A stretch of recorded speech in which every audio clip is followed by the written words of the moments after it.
Mesdames et messieurs, bonsoir et bienvenue dans ce flash spécial. Au programme des informations de ce soir, durant la soirée du 7 juin, nous pensions que c'était un convoi classique des impôts qui se rendait au Chihuahua, mais il s'avère que nous avons eu lieu à l'arrestation de monsieur Jacob Peters. Comme vous pouvez le voir, la police ainsi que des membres du gouvernement ont emmené monsieur Peters afin de faire la saisie de ses véhicules, puis peu après se sont rendus au Chihuahua afin de faire un état des lieux. Nous avons eu la chance d'assister juste après au procès de monsieur Peters et nous vous retransmettons ces images. Pour un souci de droit à l'image, nous nous sommes mis derrière monsieur Peters afin de ne pas dévoiler son visage. Regardez. Ok, donc je vais ouvrir la séance. Procès de Monsieur Peter, c'est ça? Ouais. Tout à fait.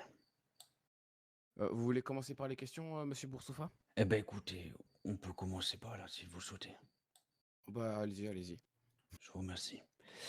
Monsieur Peter, lors de l'interrogatoire, j'étais présent et j'ai pu noter quelques informations.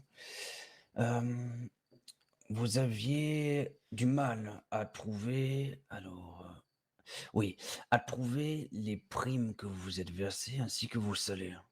Oui. Êtes-vous aujourd'hui capable de nous fournir l'intégralité de tous vos salaires ainsi que vos primes? Négatif. Très bien. Vous savez que c'est tout à fait illégal. C'est obligatoire d'avoir des salaires dans une entreprise, patron ou non. Je vous crois. Très bien. Les faits suivants, après, nous avons une énorme somme d'argent, à ce que j'ai compris, qui a été donnée en main propre directement au nouveau patron. Affirmatif. Pour, entre guillemets, l'avantager dans le sens où il n'avait pas accès à une histoire de coffre ou je ne sais quoi. C'est ça. Très bien. Vous savez que c'est tout à fait illégal. Comment peut-il faire pour faire tourner son entreprise, acheter des ingrédients s'il n'a pas du tout l'argent? Alors, c'est à vous c'est à vous de faire une cessation d'entreprise, simplement. Et après, c'est au gouvernement de fournir les clés ou un double des clés, en tout cas, à ce monsieur. Mais en aucun cas, à vous de le faire. Cette cessation était prévue et demandée depuis déjà quelque temps. J'entends. Il lui restait 500 $, littéralement. J'entends bien. Donc voilà. Mais la loi est la loi et on ne peut malheureusement jouer avec. Et aujourd'hui, c'est ce que vous avez fait. Donc, ça reste illégal. Même si c'est dans une bonne action, en partant dans le principe de l'aider, j'entends. Mais malheureusement, ça ne marche pas comme ça. Pas de problème. Voilà. C'est tout pour moi. Je vous laisserai, monsieur le juge, rajouter ça. Je prends note. J'écris dans les faits d'accusation qui vous sont déjà Tout déjà le monde reste au dit. premier rang. Là, ici, au premier. Personne Vas-y, s'approche. Ousmane. J'attends Monsieur Bah, Petit Pain s'il a si. quelque chose à dire. Tu peux rester pour l'instant dans la porte. Petit Pain, est-ce que Derrière la vous voulez porte. rajouter quelque Le chose? temps que Non, c'est bon pour le moi. jugement soit vraiment ouvert pour l'instant.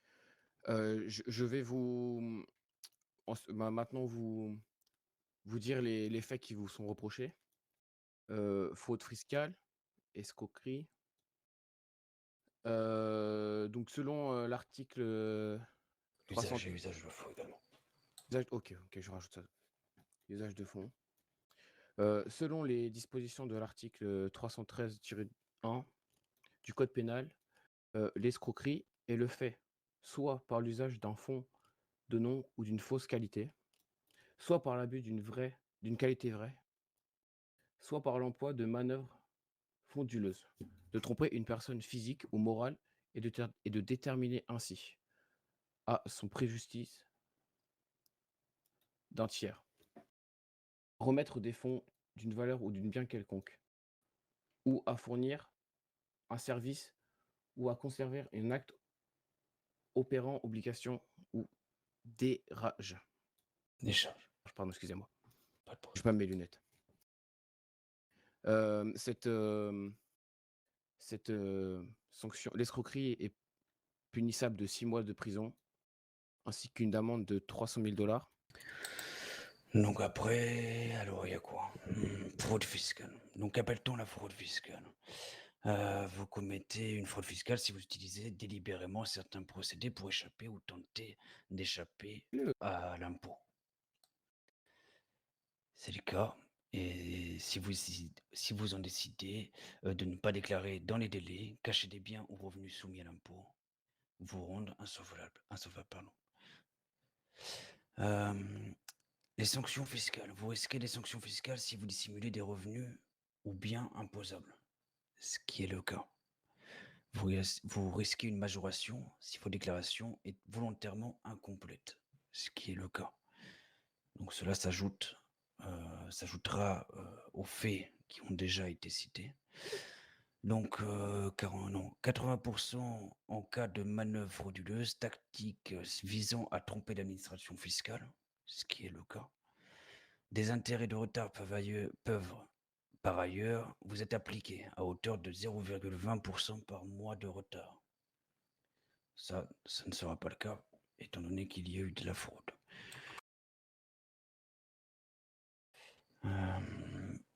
Alors, si l'administration fiscale détecte une fraude, elle peut engager des poursuites pénales après avis de la commission des infractions fiscales, ce qui explique notre venue. Vous risquez alors, en plus des sanctions fiscales, 500 000 $ d'amende et 5 ans d'emprisonnement. Toutes ces peines peuvent aller jusqu'à 3 millions de $ et 7 ans d'emprisonnement ferme. Et paraffer la perquisition qui a déjà eu lieu avec votre accord, monsieur le juge. Oui.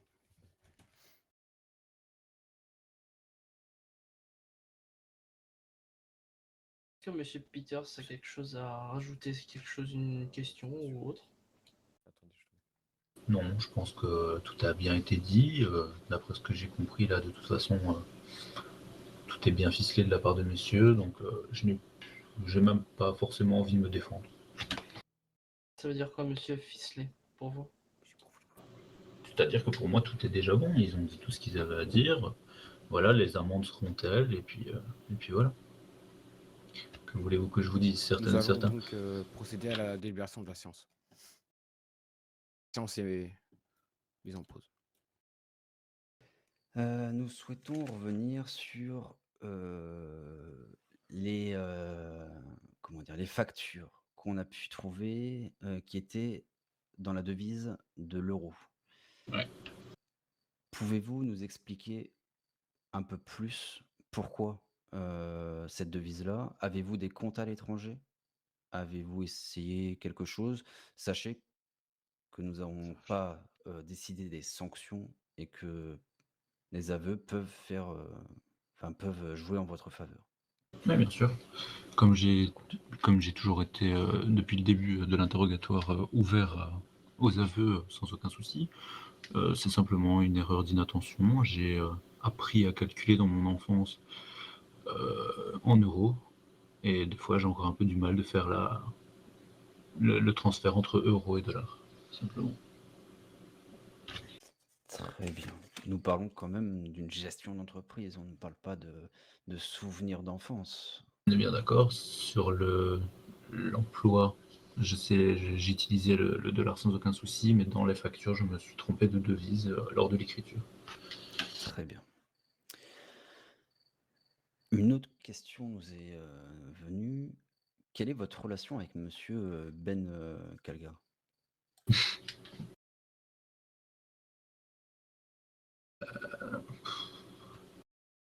Soyez précis.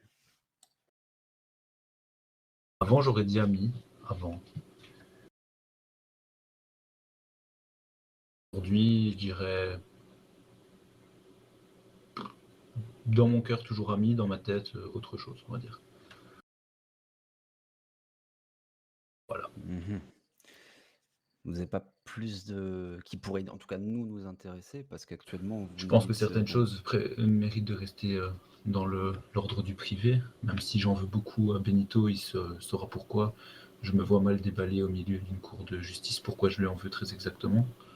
Donc je pense que chacun a une réputation à au tenir. niveau du professionnalisme, de pourquoi l'avoir lui contacté pour aller travailler illégalement Pourquoi? Pour la simple et bonne raison que c'était un ami, il a beaucoup de connaissances et je cherchais à faire un peu de chiffre d'affaires, tout simplement. D'accord, donc vous cherchez à mettre, comment dirais-je? À mettre dans la panade vos propres amis. Pas besoin de moi pour ça, je vous rassure. Très bien. Revenons sur vos salaires. On a pu voir des sommes astronomiques que ou à peu plus de 100 000 dollars, je crois, à ce que vous avez dit, en temps de prime, même pas en tant que salaire, hein, juste la prime. Comment vous expliquez tout ça, monsieur? Je faisais aucun salaire. J'avais aucun salaire, mon salaire était de 1 dollar. J'avais des sorties d'argent. Je pense que monsieur Robert Bernat, qui est qui tient actuellement le Chihuahua, pourrait également vous confirmer qu'on sort des assez grosses sommes de nos poches personnelles. Voilà, c'était simplement pour ça. Mes poches personnelles étant donc mis à rude épreuve, entre guillemets, on va dire ça comme ça, pour faire les commandes, je récupérais l'argent de cette manière-là. Ouais, bah vas-y. Alors attendez, j'ai du mal à vous suivre. Actuellement, Marche, vas-y. vous avez, je crois qu'il y a une somme de 180 000 dollars qui a été donnée en main propre, ce qui, bon, on en a parlé tout à l'heure, était illégal. Mais hormis ça, il y a 500 000 dollars sur un peu plus de 500 000 dollars sur votre compte en banque. Ouais. Ça fait cher de salade. Comment... Enfin, Après les 500 000 dollars, j'ai expliqué d'où une partie venait. Tout à fait, mais ils sont bien arrivés à un moment donné.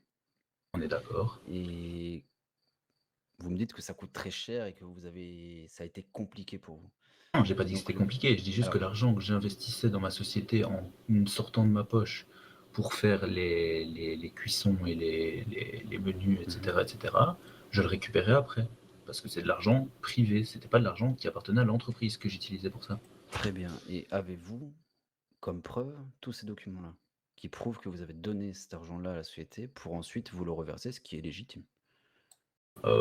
J'ai des écrits, mais pas des preuves. Beaucoup de graffiti, on va dire ça comme ça. Ça va être compliqué de vous montrer ça. Nous avons comme employés monsieur Hermès Petitpain et monsieur Boursoufa et John Lewis également, qui vous poussent à faire des documents, qui vous poussent à faire des papiers. Ce n'est pas pour rien.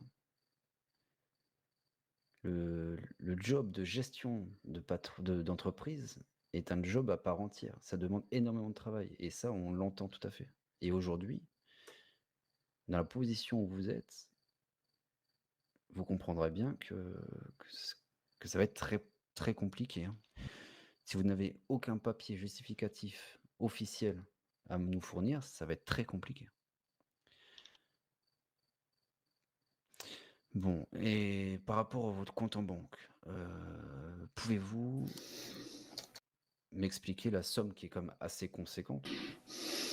Étant donné qu'on est sur une fraude fiscale, etc., je n'ai pas le choix d'aller sur le chemin de l'argent et de votre propre bien également. Donc on a appelé votre banque, etc., pour avoir la confirmation de la somme. Est-ce que vous pouvez m'expliquer comment avez-vous gagné autant? Comme je l'ai expliqué une fois ou deux, je ne sais plus exactement tout à l'heure, j'ai revendu mon appartement il y a très peu de temps pour une somme de, si je ne dis pas de bêtises, 300 000 dollars, c'était 300 000 dollars, je crois, 300 ou 330, quelque chose en genre. Il faudrait voir avec Madame Hunt pour être sûr. Avez-vous le papier de la vente? Madame Hunt ne m'a pas fait un papier de vente. C'est vrai. Bien. Puis j'ai vendu également un véhicule à monsieur Emilio ici derrière pour la somme de 100 000 dollars. Le reste, c'était de l'argent que j'avais sur mon compte en banque d'accumulation, on va dire ça comme ça. Très bien. Vous aviez 200 000 dollars et gagné à comment? Avez-vous des salaires? On en a déjà expliqué, on en a déjà parlé, comme j'ai dit tout à Je l'heure. parle des 200 000 dollars. Oui, mais comme j'ai dit tout à l'heure, S'il y a des salaires qui étaient versés du Chihuahua lorsque je me versais des primes, je n'ai jamais fait de papier officiel sur ce que j'avais versé. Voilà, ça c'était une erreur que j'ai fait, on l'a dit tout à l'heure. Très bien, je vais reformuler ma question. Avez-vous d'autres jobs dans votre vie à part le Chihuahua? Négatif. Très bien, c'est ça que je voulais entendre. Donc, les véhicules également ont été achetés avec l'argent du Chihuahua. Pas tous. Alors, expliquez, s'il vous plaît. Comme je l'ai dit déjà tout à l'heure, Oui, mais ça, j'entends bien, mais on n'est pas tout à l'heure. plusieurs de mes véhicules, deux. Attendez, je dis pas de bêtises. J'ai un Sanking XL qui m'a été légué par une personne il y a de cela fort longtemps, Monsieur Vary, ancien patron du Unicorn. Avant son départ, j'avais également une Windsor que je me suis payé il y a aussi très fort longtemps. Je n'étais même pas encore à la tête du Chihuahua lorsque je me suis acheté ce véhicule. J'avais également, attendez que je dise pas de bêtises, une Zion, je ne sais plus une Zion combien exactement, qui elle est un cadeau récent de mon ami Tanaka Mitobe. Donc ça fait 3 véhicules, et les seuls véhicules que j'ai payés de ma poche en travaillant au Chihuahua sont la Jugular et la moto, qui est je ne sais plus quel modèle. Donc, vous êtes en train de me dire, je vais réexpliquer comme moi je le vois. Donc, nous sommes ici, je le répète, comme tout à l'heure, pour des raisons de fraude fiscale. Et là, vous êtes en train de me dire que la moitié de vos biens ont été offerts gracieusement. Oui, en effet. Pas la moitié, mais 2 de mes véhicules en tout cas m'ont été offerts. Ouais. Vous êtes vraiment gâté. Écoutez, il faut dire ça aux personnes qui me les ont offerts. Mhm. Très bien. Je crois que c'est tout.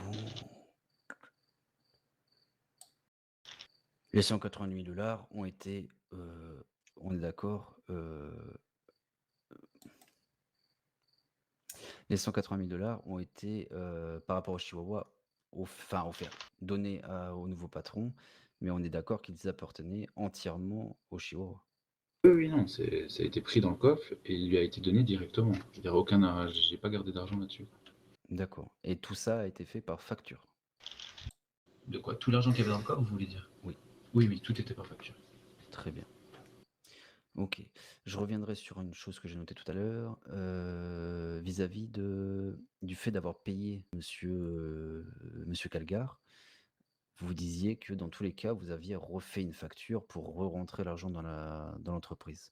Affirmatif. Mais les impôts sont calculés sur la totalité de l'argent. Là, vous avez rentré qu'une partie, J'ai rentré 15 000 $, tout à fait exactement. qui n'est pas la somme initiale. J'ai donné 5 000 $ à M. Calgar. Très bien. Ce sera tout pour moi. Est-ce qu'il y a des questions? Monsieur Peter, avez-vous des questions? Non. Très bien. Vous ne souhaitez pas du tout vous défendre ou expliquer peut-être vos faits? Pourquoi avoir fait ça? Je pense que je l'ai expliqué tout à l'heure, déjà. Je l'ai encore expliqué là maintenant. Beaucoup de choses ont été de la mégarde de ma part, au niveau par exemple des devises, etc. Oui, non, mais expliquez pourquoi avoir essayé de frauder? Qu'est-ce qui vous a poussé à faire ça? Étant donné que vous avez une somme déjà astronomique sur le compte en banque. À ce moment-là, j'avais pas cet argent-là. Hein. Alors, expliquez s'il vous plaît. La simple et bonne raison, c'est qu'à un moment donné, je pense que beaucoup d'entre nous, je me suis dit qu'on était qu'on travaillait beaucoup pour être taxé beaucoup, et j'ai voulu peut-être faire changer cela. Par la suite, au final, je n'ai pas été au bout de l'histoire parce que je me suis résilié en me disant que c'était pas la chose à faire, loin de là. Et donc voilà, il n'y a pas de. C'est assez intéressant ce que vous dites là. Vous êtes en train de nous dire que du coup, on est taxé, entre guillemets, bon, en parlant au nom des patron, ce que je peux entendre, il y a pas de problème. Ça peut être vexant et cetera, mais bon, c'est la vie, c'est comme ça, il y a toujours des taxes pour, faire vivre notre belle ville. Heu, mais le chihuahua, on a été, justement vérifié et c'est ce qui nous a étonnés, c'est que les prix ont flambé pendant votre venue en tant que gérant de l'entreprise. Ça, non, ça, j'interviens là-dessus par contre, parce Alors qu'on me l'a dit dites-moi. plusieurs fois et ça commence littéralement à me casser les pieds. Oui, C'est s'il que vous plaît, regardez votre cœur. les prix, j'ai pris exactement les mêmes prix que l'ancien patron, monsieur Matt, je ne sais plus son nom de famille, donc je ne vais pas l'écorcher, avait fait, je dirais, une semaine avant de quitter l'entreprise. Je n'ai jamais bougé les prix. J'avais d'ailleurs même redescendu le prix des menus. D'accord, très bien. Eh bien, écoutez, pour moi, ce sera tout. Nous allons aller délibérer, de tout ça. Merci pour votre patience. Nous avons donc, délibéré. Donc il a été retenu contre vous, usage et usage de faux. 200 000 $ d'amende, 6 mois de prison ferme. Escroquerie, 350 000 $ et 1 an ferme. Fraude fiscale, 750 000 $ et 4 ans ferme. Saisie des biens de la totalité. Impossibilité d'accéder au métier de la lespidie. EMS, gérant d'entreprise du gouvernement. Suite à ça, vous allez être escorté au pénitencier de Los Santos. À savoir que une caution est possible à hauteur de 4 millions de dollars. Je ferme la sentence. Juste après la séance, nous avons donc suivi le convoi de Monsieur Peters en direction du pénitencier. Nous souhaitons un bon séjour à Monsieur Peters. Le Weasel News vous remercie de votre attention.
Ok.